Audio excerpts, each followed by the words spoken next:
This is not just a list, it's a powerful story of hustle, sacrifice, and legacy.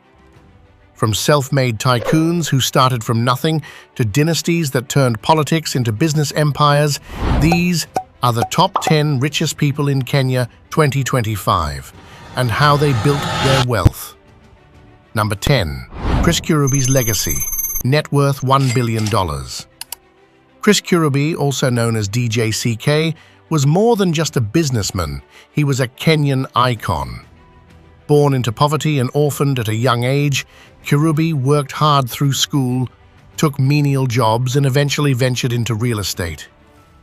He invested in underdeveloped properties in Nairobi, flipped them for profit, and slowly began acquiring shares in major companies. His empire included Centum Investments, Hako Industries, and Capital FM, one of Kenya's top radio stations.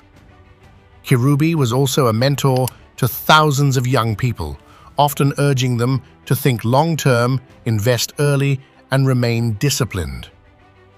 After his death, his daughter Marianne Musangi took over the family businesses, continuing to build on his legacy.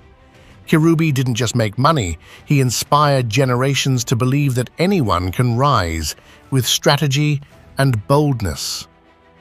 Number 9. Peter Munger. Net worth $1.2 billion. Peter Munger is the soft-spoken giant behind the Cooperative Bank of Kenya, one of the largest banks in the region. Born in a rural village in Nyeri, Munger's beginnings were very modest, but he believed in empowering people financially. In the 1970s, he helped create a bank owned by cooperatives, SACCOs, and Kenyan citizens, a bank that grew with the people.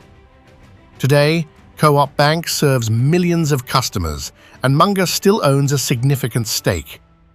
He also owns shares in several insurance companies and investment vehicles and is considered a guru of conservative investment. What makes Munger stand out is his discipline, humility, and the fact that he never chases media attention. He represents a generation of business leaders who built quietly and grew steadily, never losing focus on long-term impact. Number 8. Narendra Raval, Guru. Net worth $1.3 billion. Narendra Raval's life is the ultimate zero to billions story. Born in India, he moved to Kenya as a teenage temple assistant with no money or education. He began working in a small hardware shop in Nairobi and later founded Devki Group, which now owns cement, steel, and roofing plants across East Africa. Devki Group supplies construction materials for roads, bridges, buildings, and homes, making it one of the most critical companies in East African development. But Raval is known just as much for his generosity as his business success. He funds schools, hospitals, orphanages, and disaster relief programs, often anonymously.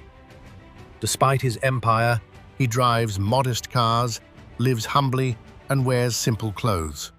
To Raval, money is just a tool to uplift others, and that mindset made him one of the richest men in Africa. Number 7.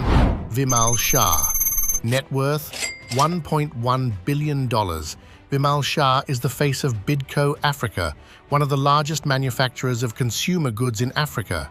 Their products, oils, juices, soaps, detergents, are used in over 15 countries every day. Vimal's father started the business in the 1980s, but it was Vimal who scaled it into a continental empire. He modernized operations, introduced world-class branding, and embraced new technologies, giving Bidco the competitive edge.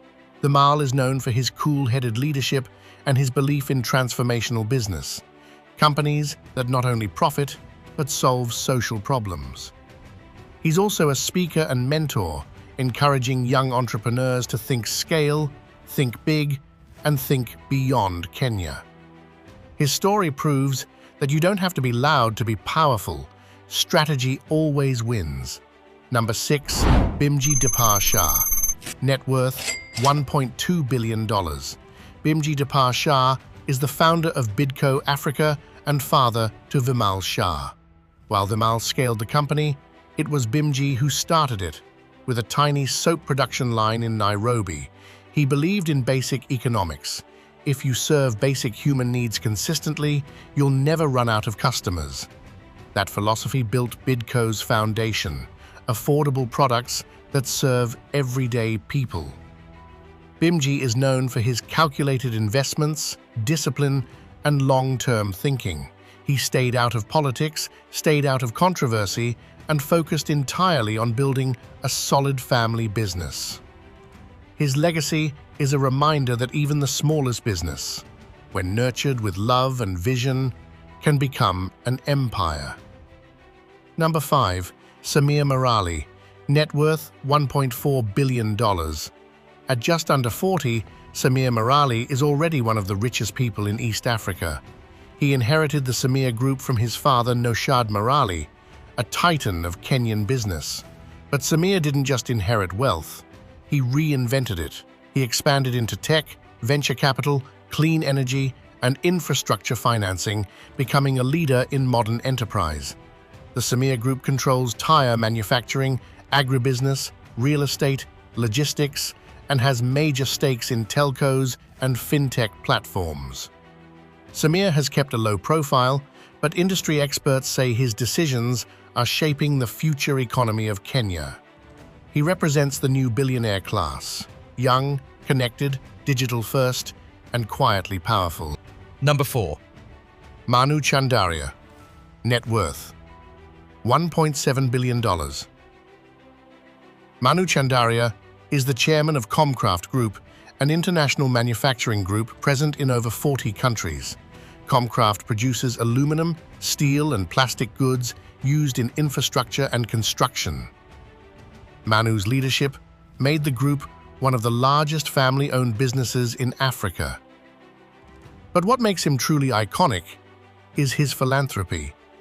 He has built hospitals, sponsored thousands of students, and invested millions in conflict resolution and peace. Despite his wealth, Manu lives in a modest home, drives himself, and says he's guided by faith, simplicity, and duty. In a world chasing clout, Manu is a billionaire who chose humility and became a global legend. Number 3. Philip Ndegwa family, net worth $1.8 billion. The Ndegwa family is one of Kenya's most financially powerful dynasties. They own major shares in NCBA Bank, ICEA Lion Insurance, and a vast real estate portfolio. Philip Ndegwa, their patriarch, was the first African governor of the Central Bank of Kenya. He built a reputation as a financial genius, and after leaving public service, turned his skills into private wealth. His sons, James and Andrew Ndegwa, now manage the family empire through First Chartered Securities, one of Kenya's biggest investment companies.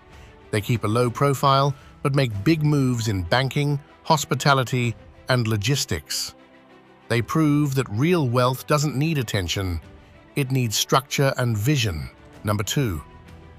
The Kenyatta family, net worth $2.7 billion. The Kenyattas are not just a political family, they're a business dynasty. Their empire includes Brookside Dairy, NCBA Bank, heritage hotels, and vast land across Kenya. They also have investments in media, agriculture, and aviation. Mama Ngina Kenyatta, the matriarch, is considered one of the richest women in Africa. Uhuru Kenyatta, former president, now focuses heavily on expanding their investment portfolio. Their businesses are structured through Brookside Holdings and other trusts, making them among the most organized family firms in the country. The Kenyattas turned legacy into long-term generational wealth, protected by strong systems and powerful influence. Number 1. The Moi family, net worth $3.2 billion. At the very top are the Mois, Kenya's wealthiest family. After ruling for 24 years, the Moi family invested deeply in land, media, KTN, education, Kabarak University, banking, and agribusiness. Their wealth is quietly structured under companies and trusts, and much of it remains hidden from the public eye. They own large estates, control major shares in major banks, and dominate regions in Rift Valley and Nairobi. Gideon Moi, son of the late President Daniel Arap Moi, continues to grow the family's legacy through politics and private enterprise. The Moi family may be silent, but their financial roots run deeper than any other in Kenya's economy. These are not just billionaires, they are architects of Kenya's future. Each one teaches a different lesson. From poverty to empire, from politics to private wealth, from factory floors to global influence. Wealth is not an accident. It's built with vision, risk, and patience.